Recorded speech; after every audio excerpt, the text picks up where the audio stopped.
We are going to talk about We Happy Few, which is in early access now on Xbox One and PC.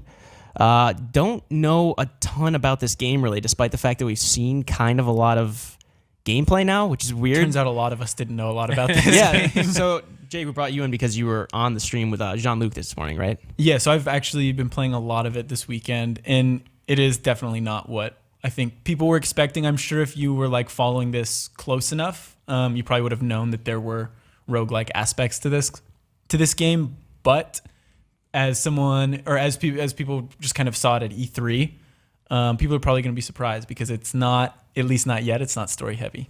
Okay. So can you tell me like what the demo encompasses? Doesn't it? It starts with like what we saw at the E3. It starts with that weird like BioShock-esque like Brave New World, I guess, like to be a literary snob.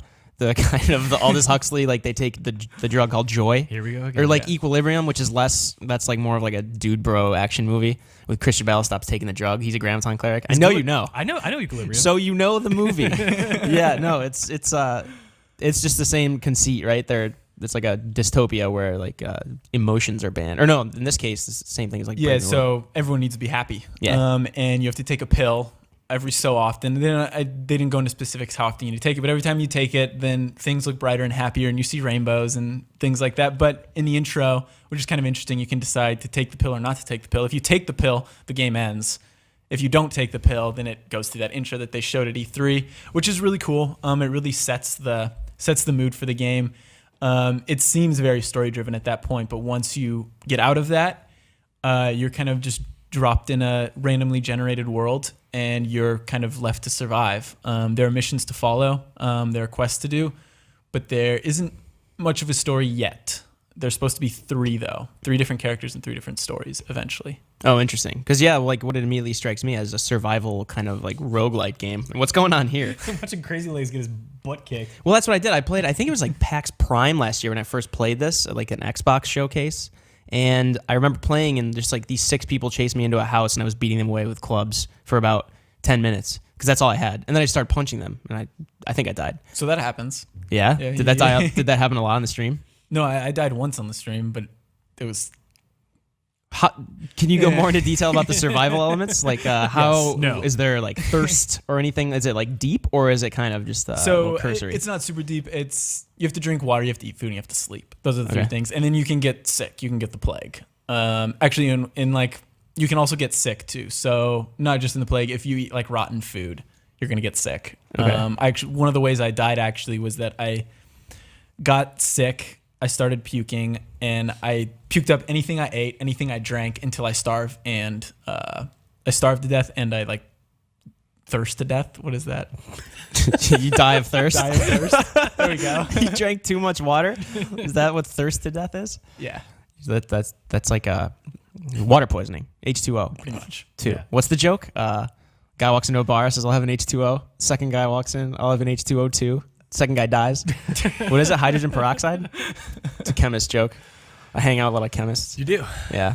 But yeah, no, so We Happy Few. Pete, we were talking before this about how, like, none of us know, like, how, like, the overall veins of the game, like, how it's going to play through, like, as you're, like, going from beginning to end or dying and restarting and whatnot. But, you know, there's kind of been this resurgence of roguelites, I guess, in the last, like, 5 years or so, because, like, smaller teams can make them. I guess, like, Hello Games is doing No Man's Sky. It's 12 people.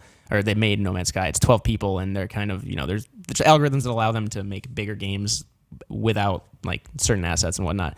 I don't know. Does this game specifically interest you? But also, like, are you kind of interested in roguelites in general? Or? No, I'm not.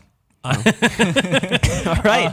Jake, when they first showed this game, I was totally interested in the narrative, concept, and I played a demo that was definitely packed with like more characters and sort of like action-oriented moments. But then watching your stream and watching this gameplay right now, it doesn't seem to communicate a very strong identity of like what the world is, just in the wandering and gathering and fist fighting Crazy Legs. Like I don't really get a lot out of that, so I'm not seeing a game that really interests me at the moment. Okay, are you not into survival games either? Not typically. Aspects? I don't gravitate towards them. I mean, if you want to consider Fallout a survival game, like sure, I like Fallout, but I don't play like what was that one? Starve? Don't Starve? I don't. Don't Starve. Yeah, I didn't play. It's a stressful game. I don't play stuff like that, I guess. So it is considerably less stressful than Don't Starve. Okay.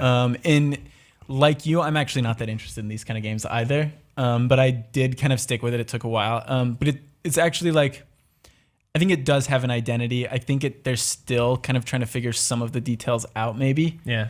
But I think a lot of people like will enjoy this, even if you don't like roguelikes, because you're not going to be dying constantly. It's not like trying to be challenging.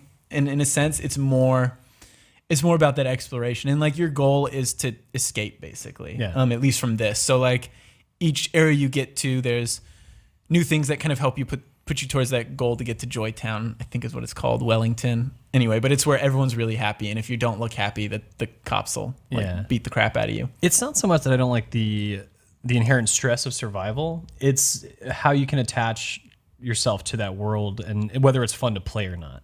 So I'm looking at this and I'm not seeing something that looks particularly fun. If survival is the only thing, I don't know. It just doesn't do it for me. Yeah. I hope that eventually maybe they'll add something where you can kind of turn those things off and just have a more story-focused game, especially when they add that story mode or main quest. Yeah, if there's a story mode, I'm in. Like, I'll do that, I guess. Yeah, just because, like, it's fun, but it gets annoying after a while. And, like, there are water fountains, like, so often. It's like, why is this even a problem? Like, if I just step outside, drink water, and then I'm fine. Like, right. It almost seems like... Just hoard food. Yeah, well, the food's a little tougher to come by, but... There are still, humans like, walking everywhere. That's true, you can... Human meat. How fast do you think you'd resort to cannibalism if something like this went down? Immediately. Yeah? I've been waiting. Do you want to eat me right now? Yeah. It's like The Road, that creepy scene where they go into the basement and Viggo Morgenstein finds all the people in the basement. They have to sprint out. You know, he was in that movie I was telling you about earlier, The Witness. Really? The Amish people. Moving on. Yeah. You sent me a lot of weird movie recommendations today. Holy Mountain. I didn't recommend either Witness. of those movies. You recommended Blair Witch 2. I still haven't watched that. Oh, don't watch that. Incidentally, there's Blair Witch 3. Anyway, we're kind of getting off track with Vigo. Turning into dead air. Yeah, I'm just trying to morph this into my horror podcast. That's the thing. You're saying there's 3 branching storylines. It's just early access right now, so who knows what's going to happen. The developers said their plan is to keep it in early access for 6 to 12 months. It doesn't have a full release date from what I understand. It's on Steam, Xbox One right now. Yeah, I'm not sure what the release date is. I'm not sure what the release schedule is. They could have talked about it. I haven't looked into it. To be honest, I wish they didn't do early access for this. I wish they just waited and kind of like finish more, because this game is also really buggy too. Like last night I was playing a save. I was probably like 3 hours in and I got stuck in geometry and that was it. Like I just starved to death there. So you would have lost and Don't Starve there. Yeah. You would have. That dude just hunched over in the middle of that scene. It's super weird. Moving. Like He's sick. The thing that drew me into the game at first was the art style, the aesthetic they're going for with this kind of, this, like, it looks like the English countryside, right? This dystopia, Wellington, Joytown. Which one is it? Is it the same place? I think they're the same place. Okay. It strikes me as something I wanted to play just based on like the characters' masks. Kind of had that weird like Rapture from BioShock feel. Yeah. That trailer during the Microsoft press conference at E3 hooked me because it was like this, you just don't take the drug and all of a sudden it flashes and instead of a piñata, you're stabbing a rat or something. Yeah, so that's really cool. That was cool. That's the intro to this. That is the intro. So that's what people will see. I still don't think people should rule it out though if they don't like roguelikes, because I think this story could be really cool. But we don't know. Yeah, it remains to be seen whether, it's in early access. I doubt they would just throw all the narrative stuff at you for the next 6 to 12 months or whatever they plan to be on early access with. But I don't know. It seems like maybe they haven't shown how they're going to marry the narrative experience with the actual like overarching survival roguelite elements. Yeah, and I think that's what's going to put a lot of people off. And I think that's why I kind of wish this wasn't early access, because a lot of people were expecting like a more narrative game. And I think now people look at it like, oh, this isn't narrative. I don't know if I'm interested in this anymore. You don't plan on playing it much more in early access?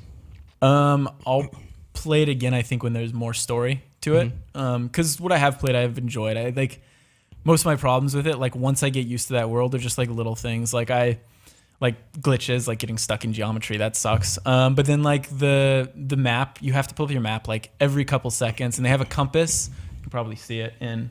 No. Yeah, how's this inventory? How's like the user interface? Because a lot of times with survival games, that's kind of a tough thing to navigate. The inventory kind of sucks. Yeah. It's not streamlined. Yeah, it's not super streamlined, but Yeah, I mean the compass, like it doesn't show where things are, so you're constantly checking your map, which is kind of a pain in the butt. But I don't know. I recommend people giving it a try. I heard somewhere too that if you get it on Xbox One, you can try the first hour free. Okay.